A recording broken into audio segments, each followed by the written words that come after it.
बड़ी खबर है, जल जीवन मिशन भ्रष्टाचार मामले में ईडी की फिर बड़ी कार्रवाई हुई है। विश्वस्त सूत्रों ने इसे लेकर अहम जानकारी दी। प्रवर्तन निदेशालय ने संजय बड़ाया को गिरफ्तार किया है। जल जीवन मिशन भ्रष्टाचार मामले में बिचौलिए की भूमिका के इन पर आरोप हैं। थोड़ी देर पहले बड़ाया को गिरफ्तार किए जाने की सूचना मिली है। प्रवर्तन निदेशालय के अधिकारी बड़ाया से जयपुर कार्यालय में पूछताछ कर रहे हैं। ईडी अब तक जेजेएम भ्रष्टाचार मामले में 3 लोगों को पहले ही गिरफ्तार कर चुकी है। और चलिए इस पर ज्यादा जानकारी के साथ एसोसिएट एडिटर विमल कोठारी हमारे साथ जुड़ चुके हैं। विमल जी, पूरी अपडेट चाहेंगे क्योंकि बड़ी खबर है, संजय बड़ाया को गिरफ्तार किया गया। बिल्कुल सही कहा आपने श्वेता जी, ये बहुत बड़ी खबर है। हमें विश्वस्त सूत्रों ने थोड़ी देर पहले जानकारी की है कि आज मंगलवार को थोड़ी देर पहले संजय बड़ाया को प्रवर्तन निदेशालय के अधिकारियों ने गिरफ्तार करने का फैसला किया है। आज संजय बड़ाया से प्रवर्तन निदेशालय के जयपुर कार्यालय में पूछताछ हो रही थी। पूछताछ के बाद में कुछ अधिकारियों के हाथ में कुछ ऐसे प्रमाण मिले हैं जिनके आधार पर संजय बड़ाया की गिरफ्तारी को जरूरी माना गया और उसके बाद इन्हें गिरफ्तार करने का निर्णय किया है। अभी जो हमें जानकारी मिली है उसके अनुसार जल जीवन मिशन भ्रष्टाचार मामले में संजय बड़ाया के ऊपर ये आरोप है कि वह भ्रष्टाचार से संबंधित जो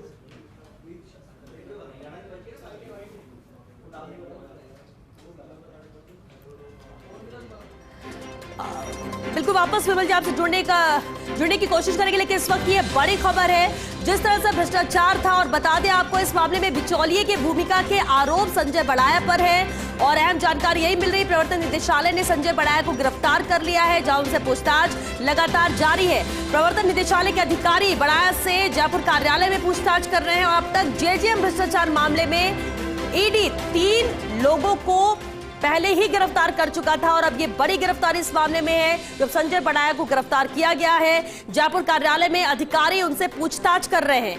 अब तक जेजेएम भ्रष्टाचार मामले में 3 लोगों को पहले ही गिरफ्तार किया जा चुका है और अब गिरफ्तारी संजय बड़ाया की। एक बार फिर हमारे साथ विमल जी जुड़ चुके हैं। विमल जी, आगे क्या जानकारी, क्योंकि इसे लेकर ही आप जानकारी दे रहे थे, क्या और कोई भी गिरफ्तारी हो सकती है इस पूछताछ के दौरान? तो बेहद अहम मामला है। जल जीवन मिशन को लेकर जिस तरह से लगातार ईडी सक्रिय रही, लगातार कार्रवाई जारी रही और यही वजह है कि इस मामले में 3 लोगों को पहले ही गिरफ्तार किया जा चुका था। लेकिन ईडी की जो रडार पर संजय बड़ाया लगातार बने हुए थे। चलिए पर फिर से विमल कोठारी हमारे साथ जुड़ चुके हैं। विमल जी, क्या इस मामले में और भी गिरफ्तारियां हो सकती हैं? संजय बड़ाया की गिरफ्तारी को कैसे देखें? श्वेता जी, संजय बड़ाया की गिरफ्तारी को बहुत महत्वपूर्ण माना जा सकता है क्योंकि संजय बड़ाया के ऊपर आरोप ईडी की निगाह में यह है कि ये जल जीवन मिशन भ्रष्टाचार मामले में बिचौलिए की भूमिका निभा रहा था।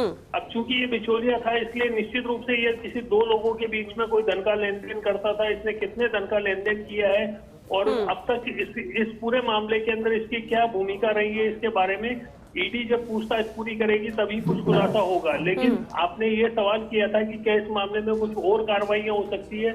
निश्चित रूप से इस पूरे मामले में कुछ और कार्रवाइयां हो सकती है और सबसे बड़ा जो शक इस पूरे मामले को लेकर के है वो पूर्व जलदाय मंत्री महेश जोशी के ऊपर है, क्योंकि ये भी माना जा रहा था कि महेश जोशी संजय बड़ाया महेश जोशी का बड़ा खास आदमी था और महेश जोशी चूंकि जलदाय मंत्री थे और जल जीवन मिशन भ्रष्टाचार मामले को लेकर उनके ऊपर भी कई सवाल उठे गए थे। महेश जोशी को भी ईडी ने कई बार संबंध दिए थे, लेकिन इसके बावजूद स्वास्थ्य कारणों से महेश जोशी ईडी के सामने पेश नहीं हुए थे।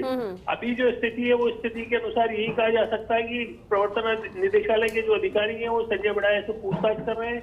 इस पूछताछ में क्या मिलता है और इसमें मिली गई सारी जो इंफॉर्मेशन के आधार पर ईडी आगे क्या कार्रवाई करती है, ये अभी चूंकि पूछताछ चल रही है और चूंकि प्रवर्तन निदेशालय एक ऐसी एजेंसी है जो अपने कार्यालय में होने वाली किसी भी गतिविधि के बारे में कोई जानकारी साझा नहीं कर सकती, इसलिए हमें केवल और केवल सूत्रों के ऊपर ही भरोसा है कि हमारे पास कोई जानकारी निकल कर आए।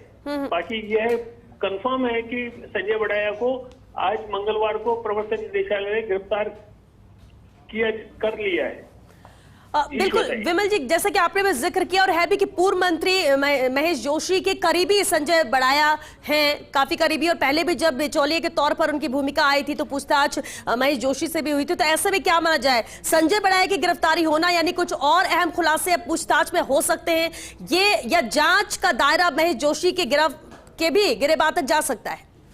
देखिए, आशंका तो महेश जोशी के ऊपर भी जांच का दायरा जाने की जा सकती है, लेकिन प्रवर्तन निदेशालय के अधिकारी क्या करते हैं ये उनके ऊपर ही डिपेंड करता है। मैं दर्शकों की जानकारी में एक और बात लाना चाहूंगा कि जैसे संजय बढ़िया से पहले भी प्रवर्तन निदेशालय 3 लोगों को अरेस्ट कर चुके हैं, जिसमें अहम जो भूमिका जो इस पूरे भ्रष्टाचार मामले में श्री श्याम ट्यूबवेल कंपनी और गणपति ट्यूबवेल कंपनी, जिन कंपनियों के ऊपर तत्कालीन सांसद किरोड़ीलाल मीणा ने आरोप लगाए थे कि इन लोगों ने फर्जी प्रमाण पत्रों के आधार के ऊपर जल जीवन मिशन के टेंडर्स जुटाए हैं। और इसमें से जो श्री श्याम ट्यूबवेल कंपनी है जिसके संचालक पदमचंद जैन हैं, इनको भी ईडी गिरफ्तार कर चुकी है।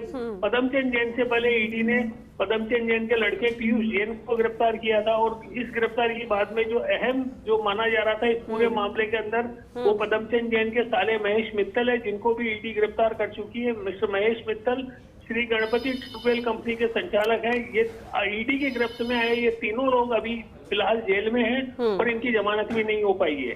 चलिए, बहुत शुक्रिया विमल कोठारी जी आपका इस पूरी जानकारी के लिए। तो बेहद अहम मामला है, 3 गिरफ्तारियां पहले हो चुकी है और अब संजय बढ़ाया की भी गिरफ्तारी हो चुकी है, पूछताछ इनसे जारी। और ऐसे में माना यह जा रहा है कि कुछ और अहम चेहरे, बड़े चेहरे बेनकाब हो सकते हैं, इसकी जद में आ सकते हैं, ईडी की रडार पर है। अब देखना होगा कि आगे इस मामले में ये कार्रवाई किस दिशा में जाती है। बहुत शुक्रिया विमल जी इस पूरी बातचीत के लिए।